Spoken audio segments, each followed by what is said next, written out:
Hey guys, welcome to my videos. So guys, winter has hit here in Canada and some points are really important as a homeowner. So guys, inlet and outlet both are really important, and during snowfall snow may accumulate.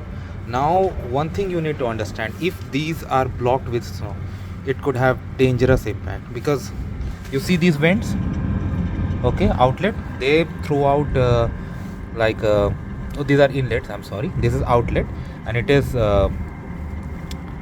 like passing out harmful gases like CO2, sometimes even carbon monoxide. It depends on other things.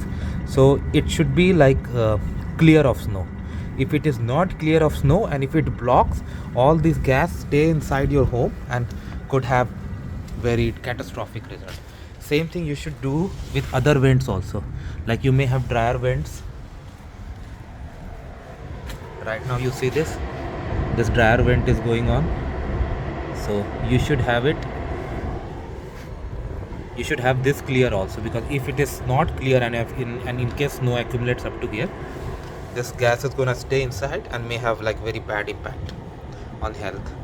So make sure you clear it. Okay, your gas line and these things are really very important. Okay, so thanks for watching this video guys, and please subscribe to the channel and protect yourself.